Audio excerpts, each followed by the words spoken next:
Rathod Bhajap ward number 14ના પ્રમુખ બનવા માટે નકલી જન્મનું પ્રમાણપત્ર બનાવવાનો મામલો. વિપુલ માખેલાએ વોર્ડ પ્રમુખ બનવા માટે જન્મનું બોગસ પ્રમાણપત્ર રજૂ કર્યું. શહેર કોંગ્રેસ પ્રમુખ અતુલ રાજાણીનું નિવેદન. ખરેખર આખા ગુજરાતની અંદર ડુપ્લિકેટ સિવાય કાંઈ ખાસ છે નહીં. ચારે બાજુ ડુપ્લિકેટ. ભાજપના વોર્ડ પ્રમુખ જો ડુપ્લિકેટ જન્મ મરણના દાખલા ખોટા કઢાવી લાગે, આનાથી વિશેષ કોઈ ન હોઈ શકે. ખરેખર જે વોર્ડ પ્રમુખ બનવા માગે છે એના નીતિ નિયમ એને નક્કી કરેલા છે, એમાંય છેડછાડ કરવામાં આવી છે. એની સામે કડકમાં કડક પગલાં લેવા જોઈએ અને કોર્પોરેશનના જે અધિકારીએ જે જન્મનો દાખલો કાઢ્યો છે એની સામે પગલાં લેવા જોઈએ એવી અમારી માંગણી છે. ખરેખર આ ગંભીર બાબત છે. આખા ગુજરાતની અંદર બધું ડુપ્લિકેટ મળે છે. ખાવા પીવાનું ડુપ્લિકેટ, ટોલ નાકા ડુપ્લિકેટ, બધું ડુપ્લિકેટ. પણ આ તો ભાજપ મોટી મોટી વાતો કરે છે, એના પણ ડુપ્લિકેટ નીકળ્યું છે.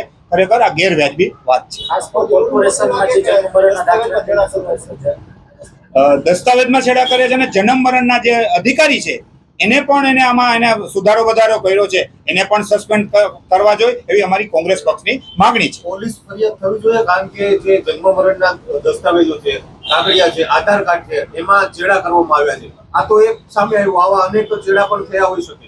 પોલીસ ફરિયાદ થવી જોઈએ. ખરેખર અમારે તો કોંગ્રેસ પક્ષની પોલીસ કમિશનરને પણ આજે આ બારામાં રજૂઆત કરવી છે કે જે તે જન્મ મરણના અધિકારી છે એને ચેડા કર્યા છે એની સામે ગુનો દાખલ કરવો જોઈએ એવી અમારી માંગણી છે.